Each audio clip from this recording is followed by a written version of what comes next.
Good morning everyone. Today in this session I am going to deal with the sulfur.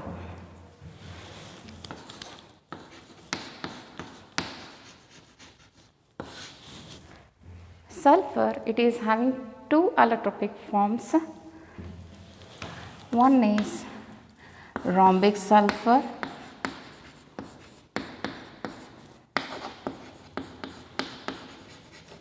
and another is monoclinic sulfur.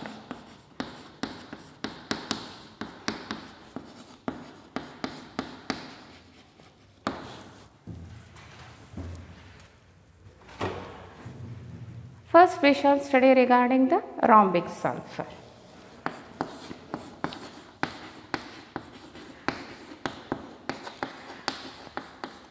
Let us study the preparation of rhombic sulfur, how it is prepared in the lab. Laboratory preparation of rhombic sulfur. So we have to take one china dish. In china dish we have to place the raw sulfur. Raw sulfur. Raw sulfur, it is dissolved in organic solvent CS2, carbon disulfide. An aqueous solution of raw sulfur is obtained. This raw sulfur, which is dissolved in carbon disulfide, on heating, evaporation takes place slowly. After the evaporation and on cooling, you get octahedral crystals of rhombic sulfur. In this way, rhombic sulfur is obtained, which are having octahedral crystals. After the laboratory methods of preparation of rhombic sulfur, next comes here the properties of rhombic sulfur.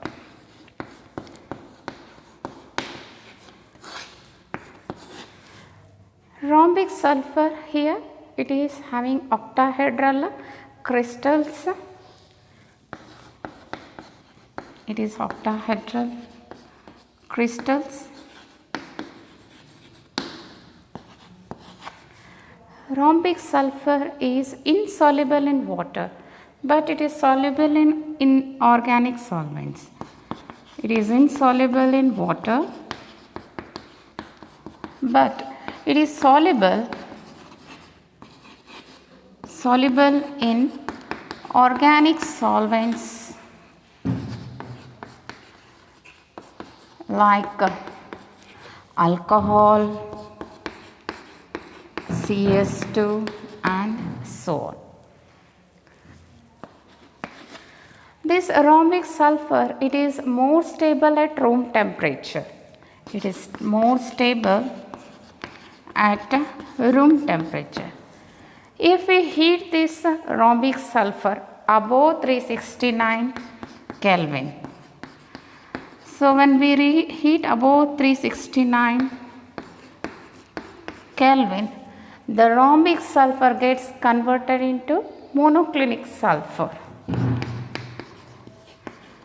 It gets converted into monoclinic sulfur when we heat the rhombic sulfur above 369 Kelvin. This rhombic sulfur, it is having a melting point of 385 Kelvin. Rhombic sulfur is having melting point of 385 Kelvin, and if you see its properties here, its thermal and electrical conductivity is poor. They are poor in its thermal as well as electrical conductivity. This is all regarding the rhombic sulfur. After the rhombic sulfur, next comes here the monoclinic sulfur. Second comes monoclinic sulfur.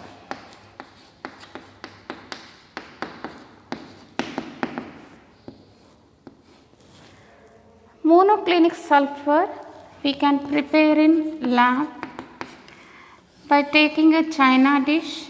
In china dish we have to place the rhombic sulfur. Rhombic sulfur is taken in a china dish. On heating, Rhombic sulfur first gets melted here.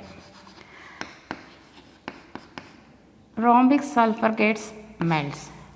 After melting the rhombic sulfur, we have to cool the rhombic sulfur.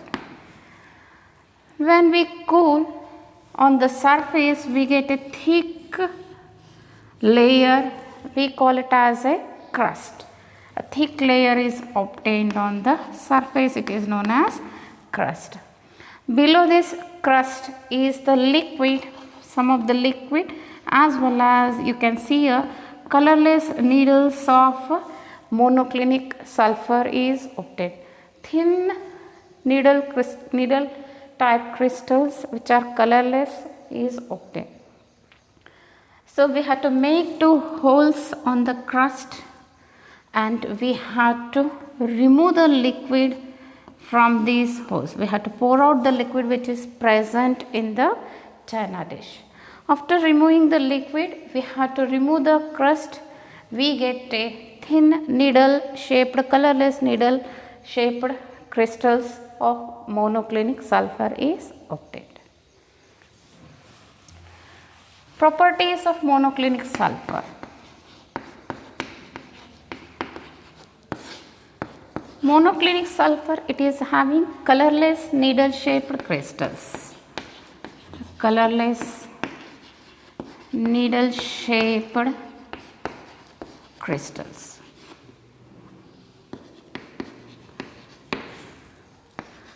Monoclinic sulfur, it is having a melting point of 393 Kelvin. This monoclinic sulfur, it is insoluble in water. Whenever they are insoluble in water, here generally they are soluble in organic solvents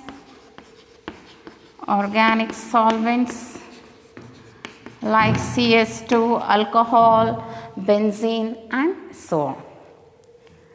This monoclinic sulfur, it is stable above 369 Kelvin. It is stable above 369 Kelvin.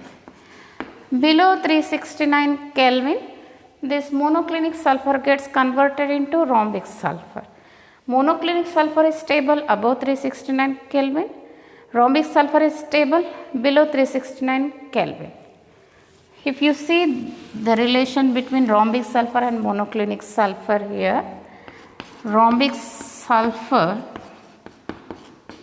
gets converted into monoclinic sulfur. When above 369 Kelvin, it gets converted into monoclinic sulfur. Monoclinic sulfur gets converted into rhombic sulfur when below 369 Kelvin. Rhombic sulfur above 369 Kelvin, it is converted into monoclinic sulfur. Monoclinic sulfur gets converted into rhombic sulfur below 369 Kelvin. At 369 Kelvin, there is a equilibrium exists between the rhombic sulfur and the monoclinic sulfur. At 369 Kelvin, there is an equilibrium exists between the rhombic as well as the monoclinic sulfur. This temperature is known as transition temperature. It is known as transition temperature. What is transition temperature? A temperature at 369 Kelvin when rhombic sulfur and monoclinic sulfur both are in equilibrium. This temperature is known as the transition temperature. This is all regarding the monoclinic as well as rhombic sulfur. Next we shall study regarding its structure. Structure of sulfur. Here both the rhombic sulfur as well as the monoclinic sulfur both exist in the form of S8. They are in the form of a puckered and crown. The structure is puckered and crown shape, both monoclinic as well as rhombic sulfur. If you see its a structure here,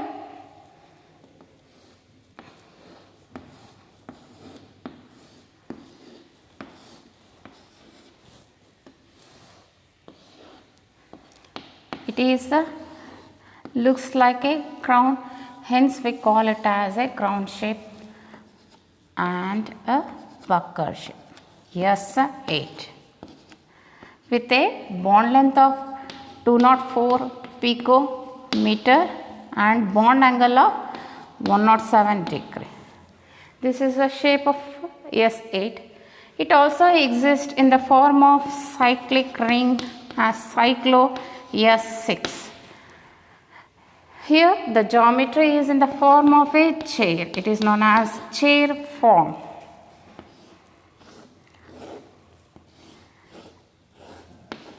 It exists in form of a chair form. S6. S6 cyclo in the form of a chair form with bond angle of 102 degree, and here the bond length is 205 picometer. Sulfur, when you heat the sulfur, that is around 1000 Kelvin. Sulfur, it forms as a vapor. It is in vapor stage and it is having S2 vapors are obtained at 1000 Kelvin. If you see the S2 here, its magnetic, it is paramagnetic in nature. It is paramagnetic because this S2 molecules, it is in vapor form and it is having an unpaired electrons. This S2 molecule behaves exactly like a dioxygen. Their property is exactly like a dioxygen. This is all the structure of sulfur. After the sulfur, next comes here the sulfur dioxide. Sulfur dioxide. Sulfur dioxide. Laboratory methods of preparation of sulfur dioxide. First laboratory method of preparation of sulfur dioxide. When you burn the sulfur, sulfur burns in presence of air and it is converted into sulfur dioxide gas. Sulfur burns in presence of air or oxygen to form sulfur dioxide. Along with sulfur dioxide, small amount of sulfur trioxide is also obtained. Second method is using some of the metal sulfides. Sulfides are nothing but SO3 minus 2 is known as sulfides. Some of the metal sulfides, when you heat with a dilute sulfuric acid. So when you heat with a dilute sulfuric acid, on heating with dilute sulfuric acid, it is converted into SO2 sulfur dioxide and a water molecule. So, it is converted into sulfur dioxide. It is diluted sulfuric acid. On heating, it is converted into sulfur dioxide gas and a water molecule. Third is in the large scale, that is the manufacture method. We can prepare in a large scale, especially we use this method in the industrial method. Using some of the sulfides like iron pyrides, FeS2. When iron pyrides on roasting, we get sulfur dioxide in the form of a gas. Along with that, you get Fe2O3.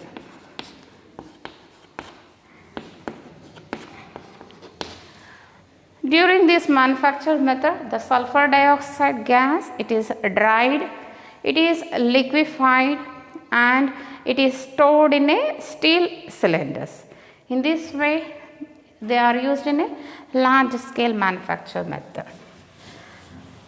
This is all the laboratory methods of preparation of sulfur dioxide.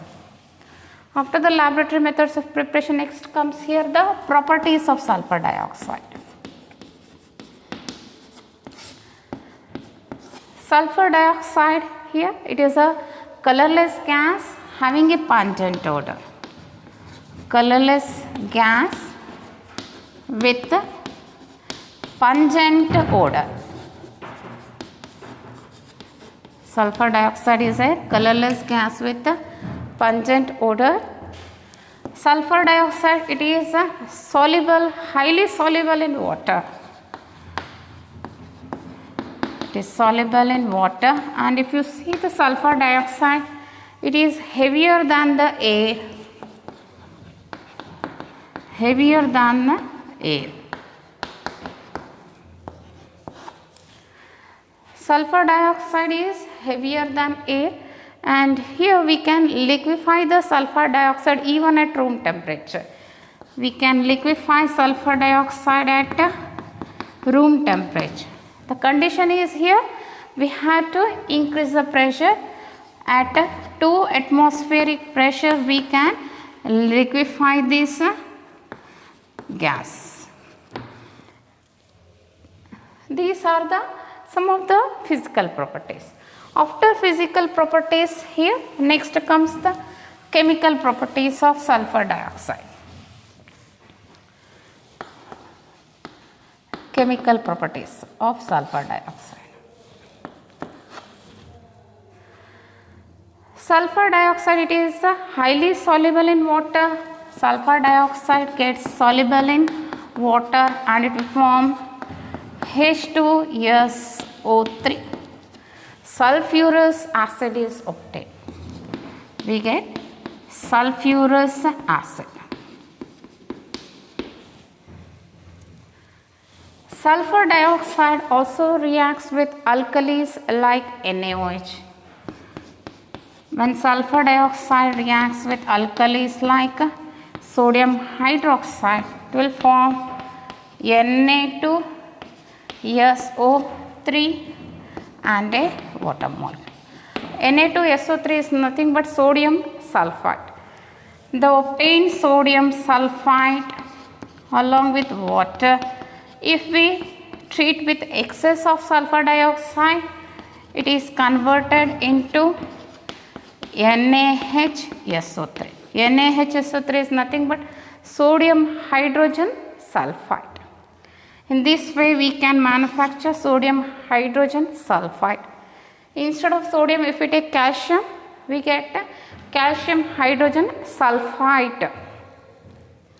Third is, when sulfur dioxide gas reacts with chlorine gas in presence of catalyst like charcoal, it will form SO2Cl2.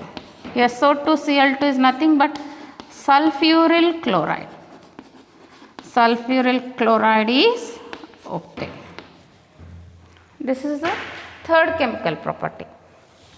Next comes here the fourth one, that is in presence of catalyst like vanadium pentoxide. When sulfur dioxide gas reacts with oxygen in presence of catalyst like vanadium pentoxide, sulfur trioxide is obtained. Sulfur trioxide is obtained. Last comes here the reducing property.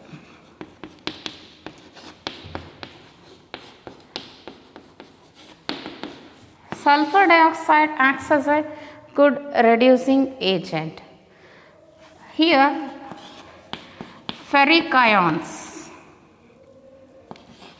when it reacts with sulfur dioxide in presence of moisture, it is converted into Fe plus the ferric ions are converted into ferrous ions.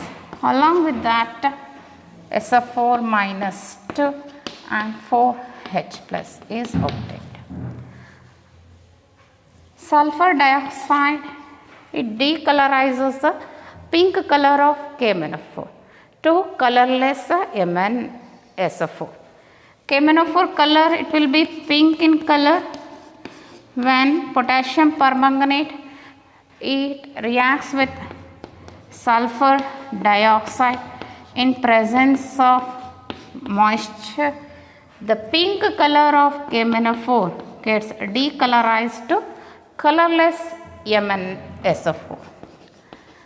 MnSO4 is colorless. Pink color gets decolorized to the colorless MnSO4, K2SO4 and H2SO4. This is all about the chemical properties. After chemical properties, here next comes the structure of sulfur dioxide. Structure.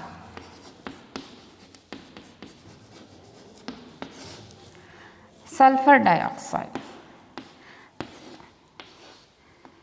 If I write here double bond, already 3 pairs are there. Sulfur gets 1 lone pair of electron, 2 pairs. On oxygen you get 2 lone pairs of electron. 1 pair means you get 3 lone pairs of electrons. You can see the 2 resonance structures of sulfur dioxide. It may be double bond on any either side. You get here 3 pairs of electrons. These are the resonance structure of sulfur dioxide, and if you see the geometry, they are angular. Last comes here the uses of sulfur dioxide. Where the sulfur dioxide is used? Sulfur dioxide, it is used in the refining of petroleum as well as in the sugar. It is used in refining petroleum and sugar. Refining petroleum as well as in the sugar. Sulfur dioxide, liquid sulfur dioxide, it is used as a solvent. Sulfur dioxide, it is used in the bleaching wool as well as in bleaching the silk. Sulfur dioxide, it is also used as an anti-clor. It is used in preservative. Also it is used as a disinfectant.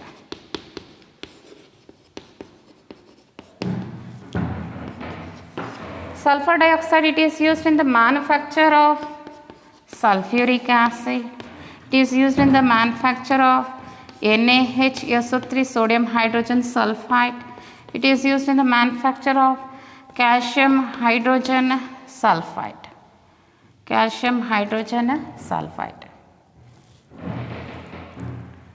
These are the uses of sulfur dioxide. After the uses of sulfur dioxide, next comes here the oxoacids of sulfur.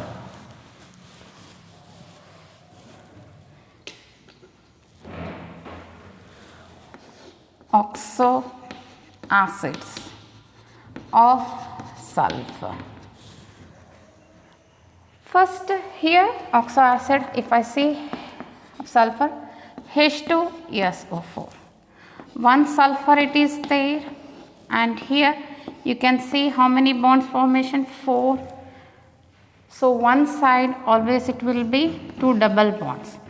Totally 4 oxygens are there, 4 oxygens, 1 sulfur and 2 hydrogens.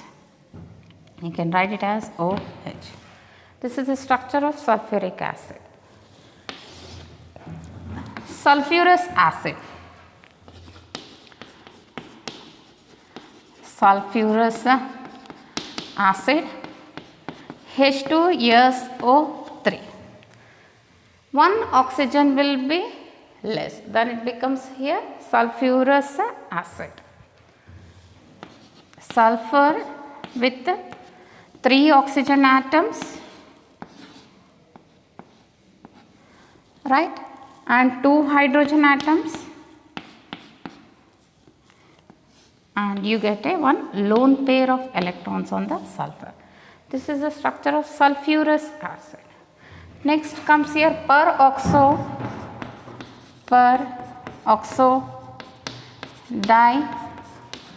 disulfuric acid. The word itself indicates disulfuric acid means two molecules of sulfuric acid. I can write in this way, OH, OH. This is one molecule of sulfuric acid,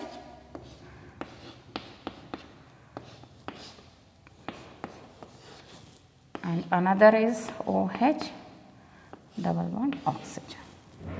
From the two molecules of sulfuric acid, if I remove the hydrogen H2, generally we used to remove the water molecule, but here only hydrogen is removed, one oxygen remains. Hence we call it as peroxodisulfuric acid. If I remove two hydrogens, then the obtained compound is known as peroxodisulfuric acid. The formula is H2S2O8. From this peroxodisulfuric acid, if I remove one oxygen, then it becomes H2S2O7, that is pyrosulfuric acid. It becomes pyrosulfuric acid, that is H2S2O7. Commonly this pyrosulfuric acid, it is known as oleum. Just we have to remove one oxygen from here, we get pyrosulfuric acid.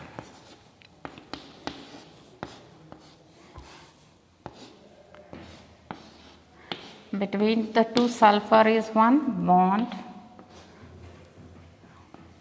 here OH and here double bond oxygen,